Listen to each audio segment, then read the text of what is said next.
bonjour France 5. Eugénie, c'était bien, mais on veut y réfléchir un peu. Je pense que c'est des spectacles qui demandent à être digérés, voilà, c'est le mot. C'est que dans ces spectacles, Comme de Bélicis ne ménage pas son public. Le pitch de Eugénie, faire naître ou non un enfant handicapé. Elle marche pas. C'est une poupée défectueuse.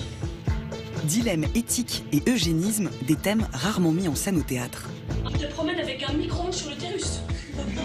Non mais votre génération, vous allez prendre des armées de Mongolie, là, vous vous rendez pas compte? On rit jaune, on se demande en fait si on a le droit d'en rire ou pas, parce que ça touche le handicap, le désir d'enfant.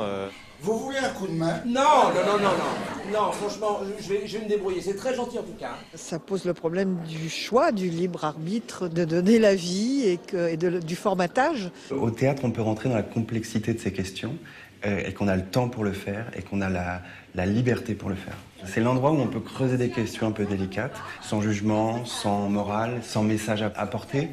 En effet, défectueuse. Un défaut de fabrication.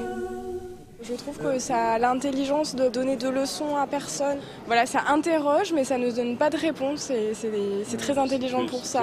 Elle pleure. Je peux la consoler? Avec des scènes métaphoriques, le spectacle regorge aussi de trouvailles visuelles.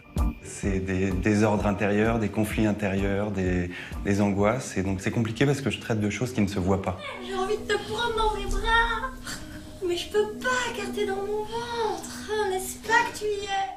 Oui, mais il y a des trucs de fou, franchement, mais c'est un bordel. On se pose la question de savoir si c'est un rêve, si c'est la réalité, si c'est vraiment ce qu'elle vit, si c'est les questions qu'elle se pose. C'est un mélange de tout ça et je trouve qu'il arrive vachement bien à s'en sortir parce qu'on se pose la question de ça.